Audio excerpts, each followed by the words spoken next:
이렇게 저렇게 다 하다 보면 어디 하나 걸려라.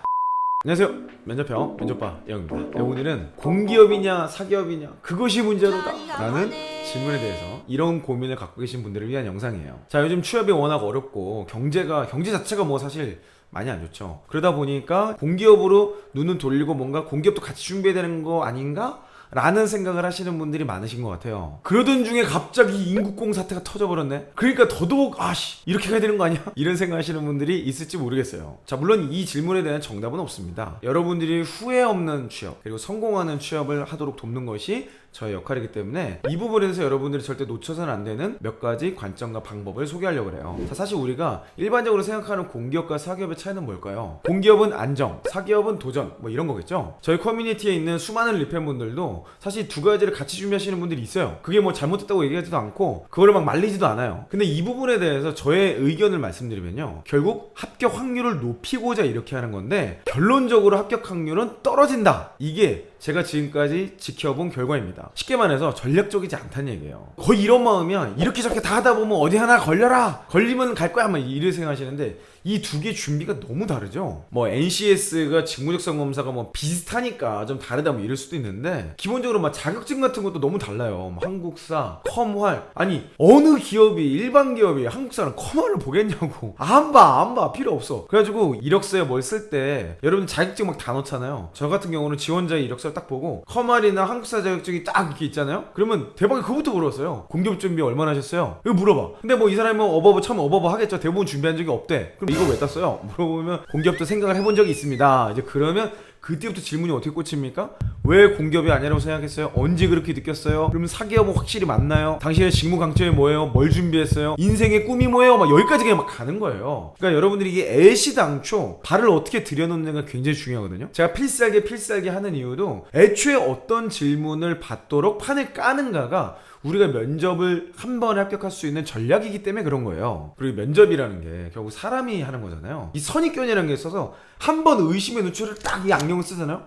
이거 바꾸기가 사실 되게 쉽지가 않아요. 게다가 이 공기업과 사기업은 방향성이 워낙 다르고 관점이 달라. 그리고 실제로 일하는 사람들의 속성이 많이 다르기 때문에 특별히 사기업에서 이런 부분들에 대한 경계를 많이 하는 편입니다. 그래서 저는 여러분들의 이 마음과 불안함과 두려움에 대해서 공감해요. 이해도 할 수 있어. 그런데 결론적으로 취업을 하기 위해서 합격 확률을 높이기 위해서는 둘 다 준비하는 것이 사실 좋지 않더라 라는 것들을 먼저 선언적으로 말씀드리고 싶은 거예요. 자, 근데 제가 이렇게 아무리 얘기해도 나는 잘 모르겠다, 나는 그래도 둘 다 준비하고 싶어 하시는 분들이 있을 거예요. 이런 분들이 이거 하나 해보면 명쾌해진다 라는 것들을 이렇게 좀 말씀을 드리고 싶어요. 제가 최근에 우리 체인지업 하시는 리팬분과 1대1로 좀 상담을 할 기회가 있었어요. 근데 이분의 고민이 핵심이 그거였어. 이분의 직무가 좀 특수해가지고 공기업도 있고 SMO도 있어. 어디를 중점적으로 준비될지 모르겠습니다가 핵심이었어요. 근데 이분이랑 얘기를 나누다 보니까 이미 이분한테 답이 있더라고요. 이분은 공기업에서 인턴을 해봤어. 그래서 내가 그게 어떤지 물어봤거든요. 그랬더니 이분의 답변은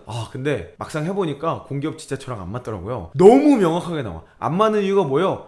환경, 분위기, 일 자체, 커리어 모든 면에서 명쾌해지는 거예요. 그래서 제가 이분에게 명확하게 전달해줬어요. 공기업 그냥 준비하지 마라. 그냥 지금은 어차피 가봐야 그거 불행하게 회사 생활 할 텐데 뭐하러 그러냐. 그래서 제가 이분의 사례를 보면서 여러분께 이런 조언을 해야겠다 생각을 한 거예요. 여러분들이 이 둘 중에 고민이 되신다면 지금 인터넷을 찾아보세요. 체험형 인턴십이 공기업은 꽤 많이 있는 편입니다. 물론 지역적 특성이나 직무적 특성이 있을 수는 있어요. 하지만 그럼에도 불구하고 여러분들이 도전해볼 수 있는 것들이 은근히 있고 끊이지 않고 나오고 있어요. 자, 당연하죠. 지금 우리나라 일자리가 지금 너무 심각하기 때문에 정부가 할 수 있는 어떤 형태로고 이런 것들을 할 거예요. 그러다 보니까 공고문 대부분이 채용으로 전환되지 않습니다라는 것도 굉장히 강하게 명시해놨더라고요. 당연히 문제 소재를 없애기 위해서 그런 걸 쓰겠죠. 하지만 그렇다고 해서 그 경험의 의미가 없을까요? 막상 가서 경험해봤더니 일이나 문화나 방법이 나랑 잘 맞아. 그럼 어떻게 돼요? 공기업 제대로 준비하시면 되는 거예요. 그리고 거기에서 인턴하셨던 여러분의 경험이 실제적으로 자소서 쓰거나 면접을 쓸 때 굉장히 좋은 재료로 사용될 겁니다. 근데 가봤더니 이거 뭐 완전 코피야.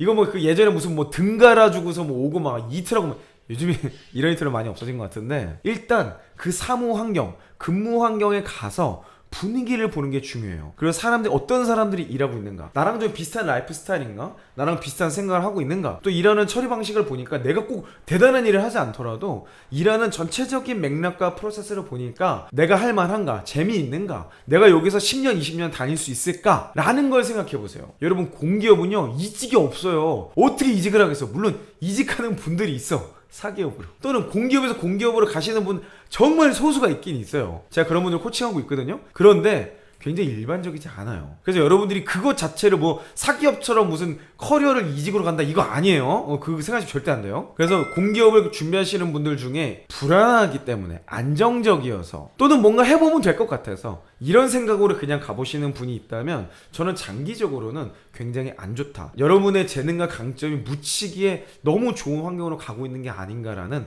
그런 생각을 해봐요. 저는 그게 국가적으로도 굉장한 손실이라고 생각해요. 물론 기업에서 여러분이 하고 싶다고 무슨 일을 할 수 있는 건 아니에요. 하지만 여러분이 그 안에서 잘 성장하시고 여러분의 강점을 개발할수록 분명히 여러분에게 좋은 커리어의 기회가 열릴 겁니다. 그래서 여러분들이 가야 될 길을 안 가고 이 상황에 밀려서 어쩔 수 없이 다른 영역으로 가는 건 너무 안타깝잖아요. 자, 오늘은요 일단 이 고민이 있으신 분들에게 지금 당장 해볼 수 있는 방법을 추천드렸어요. 꼭 한번 해보시고 여러분이 여기에서 10년 20년은 정말 다닐 수 있을지에 대해서 생각해보시고 판단하셨으면 좋겠습니다. 들어가 봤는데 아니야, 딱 봐도 아니야, 그런 분들은요 그냥 접어, 빨리 접고 사기업을 준비하세요. 자, 여러분, 지금 가장 안 좋은 게 뭔지 아세요? 아무것도 안 하고 그냥 무의미한 스펙만 쌓는 거예요. 자, 우리 이 부분에 대해서 함께 도전해 보도록 합시다. 저는 앞으로도 여러분의 성공적인 취업을 위해서 계속해서 함께 연구하고 도전하도록 하겠습니다. 여러분 힘내시고요, 화이팅 하세요. 할 수 있습니다. 이상 이영이었습니다.